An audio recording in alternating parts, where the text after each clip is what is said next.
Your parent was there. They fed you. They kept the lights on. But something was always missing. Not food, not clothes, not even attention exactly. Something quieter than that. Something you couldn't name as a child, and maybe still struggle to name now.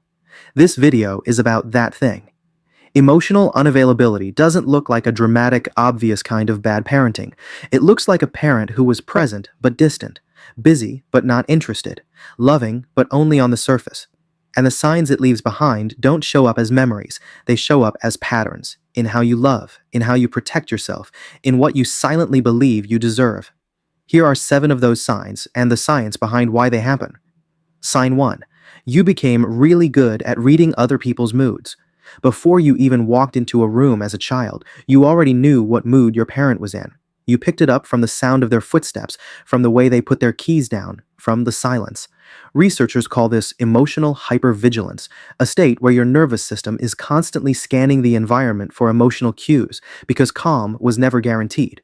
As an adult, this makes you incredibly tuned in to other people.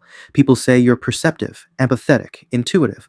What they don't see is how exhausting it is to never be able to turn that off, to walk into a room and immediately feel responsible for the emotional weather in it.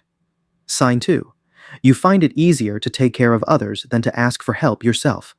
Children of emotionally unavailable parents learn very early that their needs are a burden, not because anyone said it directly, but because every time they reached for something emotionally, nothing came back. So they stopped reaching, and they started giving instead. Psychologist Lindsay C. Gibson describes this as becoming a role self, where the child learns to perform a function in the family rather than just exist, the caretaker, the peacemaker, the one who holds everything together. In adulthood, giving feels safe, receiving feels dangerous, because deep down, some part of you still believes that needing things is what drives people away. Sign 3. You grew up faster than everyone else around you. You handled things. You figured things out. You didn't fall apart even when you probably should have. From the outside, it looked like maturity, like capability, like you had it together. But research shows that what looks like growing up fast is often children adapting to fill an emotional gap left by a parent who wasn't available. They become small adults, self-sufficient, not because it felt empowering, but because there was no one else. The cost: you skipped things. The ability to be taken care of, the experience of falling apart and having someone catch you, the simple knowledge that it's okay to not be okay. Sign 4. You still carry a quiet belief that you are too much or not enough. When a child's emotional needs repeatedly go unmet, the brain doesn't conclude that the parent is lacking. It concludes that the child is the problem. Too needy, too sensitive, too intense. A 2021 systematic review and meta-analysis published in the Journal of Family Theory and Review, covering 56 studies, found that children's early attachment patterns with parents were strongly associated with their adult self-perception, including chronic feelings of inadequacy and difficulty trusting that they are lovable as they are. The thought that you are too much for people doesn't come from nowhere. It was taught quietly, over years, by someone who couldn't show up for the full version of you. Sign 5. You have a complicated relationship with love. You want it deeply, but closeness makes you nervous. This is one of the most painful signs because it feels like a contradiction you can't explain.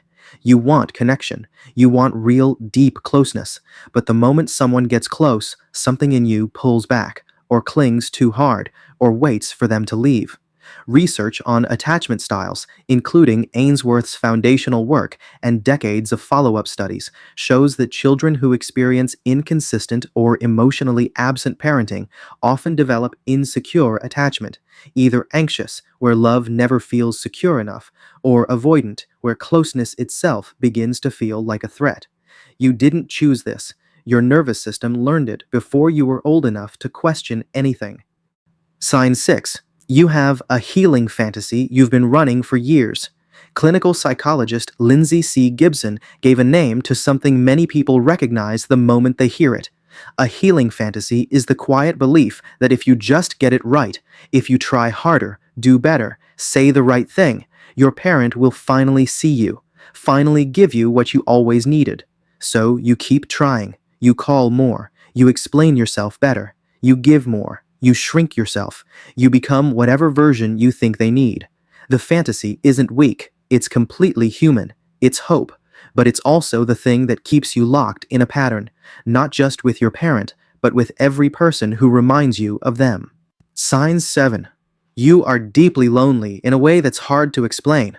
Not the kind of lonely that means you have no one. You might have plenty of people. This is the kind of lonely Gibson calls emotional loneliness, the hunger to be truly known by someone, to connect heart to heart, not just to be liked or admired or needed, but actually seen. Children of emotionally unavailable parents grow up in houses that are full but emotionally empty. They learn to perform connection rather than feel it, and that performance can follow them everywhere. The loneliness isn't about how many people are in your life, it's about how many of them know the real version of you, and whether you've ever let them. What's my take on this? Here is what I think gets missed in almost every conversation about this topic. Most people who were raised by emotionally unavailable parents don't think of themselves as people who had a hard childhood. Their parents weren't cruel. The house wasn't violent. Nobody would describe it as abuse. But there is a kind of hurt that comes from what was absent, not from what was done to you, but from what was never there. And that kind of hurt is the hardest to name because it leaves no obvious evidence, just patterns, just a quiet belief that you are somehow hard to love. You are not hard to love. You were just never shown what it looked like when someone stayed. None of these signs mean you are broken. They mean you adapted, brilliantly, to something a child should never have had to adapt to.